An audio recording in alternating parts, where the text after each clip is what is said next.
ഇന്ന് നമ്മൾ റെസ്റ്റോറൻറ്റിൽ നിന്നൊക്കെ കിട്ടുന്ന ടൈപ്പ് ഒരു പ്രോൺസ് മസാല കേട്ടോ ചെയ്തെടുക്കുന്നത്. ഇതിൻ്റെ ഗ്രേവി ഒരു പ്രത്യേക ടേസ്റ്റാണ് കേട്ടോ. ഈസിയാണ് ഇത് ഉണ്ടാക്കിയെടുക്കാനായിട്ടും. അപ്പോൾ നമ്മൾ അതിനായിട്ട് പാനിലേക്ക് കുറച്ച് വെളിച്ചെണ്ണ ഒഴിച്ചിട്ട് ചെറിയ ജീരകം ഇട്ടിട്ടൊന്ന് ഇങ്ങനെ പൊട്ടിച്ചിട്ടുണ്ട്.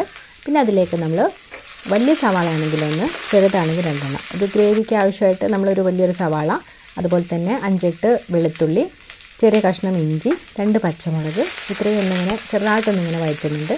ഒരുപാടങ്ങ് വഴങ്ങേണ്ട ആവശ്യമില്ല കേട്ടോ. ചെറുതായിട്ടൊന്നൊരു കളറങ്ങ് ചേഞ്ച് ആയാൽ മതി. പിന്നെ ഇതിലേക്ക് നമ്മൾ 2 വലിയ തക്കാളി കട്ട് ചെയ്തതും ചേർത്ത് കൊടുത്തിട്ട് ആ തക്കാളി ഒന്ന് ചെറുതായിട്ടൊന്നിങ്ങനെ ഉടയുന്ന ആ ഒരു പരുവം വരെ നമ്മളൊന്ന് വഴറ്റിയെടുക്കുകയാണ്. വേണമെന്നുണ്ടെങ്കിൽ നമ്മൾ കുറച്ച് സമയം ഇങ്ങനെ അടച്ചു വെച്ചിട്ട് സിമ്മിൽ വെച്ചാൽ തന്നെ തക്കാളി പെട്ടെന്ന് അങ്ങ് ഉടഞ്ഞ് കിട്ടും. ഇപ്പോൾ നന്നായിട്ട് നമ്മൾ ഫ്ലെയിമൊക്കെ ഓഫ് ചെയ്ത് ചൂടാറാൻ വെച്ചിട്ടുണ്ട്. അപ്പോൾ ചൂടാറിൻ്റെ ശേഷം നമ്മളിത് മിക്സിയുടെ ജാറിലേക്ക് മാറ്റുകയാണ്. അപ്പോൾ അതിൻ്റെ കൂടെ തന്നെ നമ്മളൊരു 2 ടേബിൾ സ്പൂൺ വെള്ളം ഒഴിച്ച് കൊടുത്തിട്ടൊന്നിങ്ങനെ അടിച്ചെടുക്കുകയാണ്. ഇപ്പോൾ ഇതാ നമ്മളെ മസാലയൊക്കെ നന്നായിട്ട് അടിച്ചെടുത്തിട്ടുണ്ട്.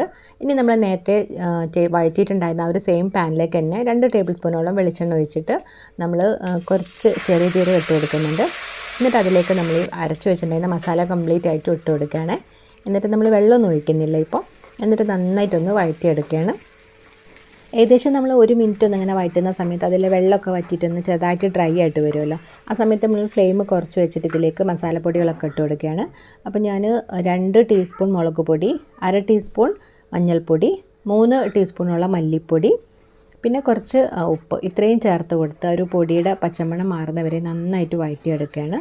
എന്നിട്ട് ആ ഒരു മസാലയും പൊടിയൊക്കെ നന്നായിട്ട് ഒന്നിങ്ങനെ മിക്സായിട്ട് ഒന്ന് എണ്ണയൊക്കെ തെളിഞ്ഞ് വരുമല്ലോ. ആ ഒരു പാനിൽ നിന്ന് ഇങ്ങനെ വിട്ടിട്ട് ഇത് ഉരുണ്ട് വരുന്ന ഒരു പരുവത്തിലാകുമ്പോൾ നമുക്കിതിലേക്ക് നമ്മൾ നേരത്തെ ക്ലീൻ ചെയ്ത് വെച്ചിട്ടുണ്ടായിരുന്ന പ്രോൺസ് ഇട്ട് കൊടുക്കാം കേട്ടോ.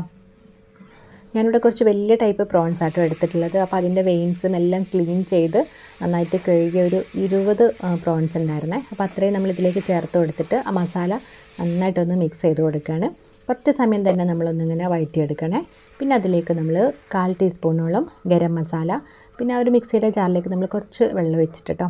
ഏകദേശം 1 ഗ്ലാസോളം വെള്ളം, നമുക്ക് ഒരുപാട് ഗ്രേവി വേണ്ട. അപ്പോൾ ആ ഒരു മിക്സിയുടെ ജാറിലേക്ക് ഒഴിച്ചതിന് ശേഷം ഞാൻ കുറച്ചും കൂടെ വേറെ വെള്ളം ഒഴിച്ച് കൊടുത്തിട്ടുണ്ട്.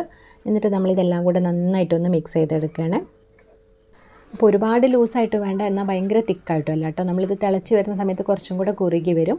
അപ്പോൾ അതുകൊണ്ട് തന്നെ നമ്മളിതാ അതിനാവശ്യമുള്ള വെള്ളം ഒഴിച്ച് കൊടുത്തിട്ട് ഉപ്പൊക്കെ നോക്കുക. ഉപ്പ് വേണമെന്നുണ്ടെങ്കിൽ ചേർത്ത് കൊടുക്കുക. അങ്ങനെ ഏകദേശം ഒരു 2 മിനിറ്റ് 2-3 മിനിറ്റ് നന്നായിട്ടൊന്ന് തിളപ്പിച്ചതിന് ശേഷം നമ്മളിതിലേക്ക് മല്ലിയിലയും കൂടെ ചേർത്ത് മിക്സ് ചെയ്തിട്ട് ഫ്ലെയിം ഓഫ് ചെയ്യുകയാണ്. നല്ലൊരു മണമൊക്കെ വരുന്നുണ്ട് ഇത് വഴറ്റിയൊക്കെ ചേർത്തുകൊണ്ട് തന്നെ. പിന്നെ അതുപോലെ ആ ഒരു ചെറിയ ജീരകത്തിൻ്റെ എല്ലാം കൂടി ആയിട്ട് നല്ല ടേസ്റ്റാണ് വരുന്നത്. പ്രോൺസ് നമുക്ക് എങ്ങനെ വെച്ചാലും ഭയങ്കര ടേസ്റ്റാണ്. ഇതിന് പ്രത്യേകിച്ച് അതിൻ്റെ ഒരു മസാലയ്ക്ക് തന്നെ ഭയങ്കര ടേസ്റ്റാണ് കേട്ടോ. അപ്പോൾ നമ്മൾ ഇതുപോലെ ഉണ്ടാക്കുകയാണെങ്കിൽ നെയ്ച്ചോറിനും അതുപോലെ പത്തിരി, പൊറോട്ട എന്തിനും നല്ലൊരു കോമ്പിനേഷൻ തന്നെയാണ്. നല്ല കുറുകി നല്ല തിക്കായിട്ടുള്ള ഒരു ഗ്രേവിയാണ് കേട്ടോ. നല്ലൊരു ടേസ്റ്റുമാണ്. ഇത് ഉണ്ടാക്കിയെടുക്കാനാണെങ്കിലും ഭയങ്കര ഈസിയാണ്. നമ്മളിങ്ങനെ തിന്നായിട്ട് ഒരുപാട് കട്ട് ചെയ്യേണ്ട ആവശ്യമൊന്നുമില്ല. വലിയ പീസായിട്ട് കട്ട് ചെയ്ത് നമ്മൾ വഴറ്റി അടിച്ചുകൊണ്ട് തന്നെ നമുക്ക് ഒരുപാട് അങ്ങ് പണികളൊന്നുമില്ല കേട്ടോ. നല്ല ഈസി ആയിട്ട് ഉണ്ടാക്കാൻ പറ്റുന്നതാണ്. ഞാനിവിടെ നെയ്ച്ചോറിൻ്റെ കൂടെ ആയിട്ട് ഉണ്ടാക്കിയിട്ടുണ്ടായിരുന്നു. ഭയങ്കര ടേസ്റ്റ് ആയിരുന്നു കേട്ടോ. അപ്പോൾ എല്ലാവരും ഒന്ന് ട്രൈ ചെയ്ത് നോക്കുക. ഫീഡ്ബാക്ക്സ് അറിയിക്കുക. വീഡിയോ ഇഷ്ടമാണെങ്കിൽ ചാനലൊന്ന് സപ്പോർട്ട് ചെയ്യാനും മറക്കരുത്.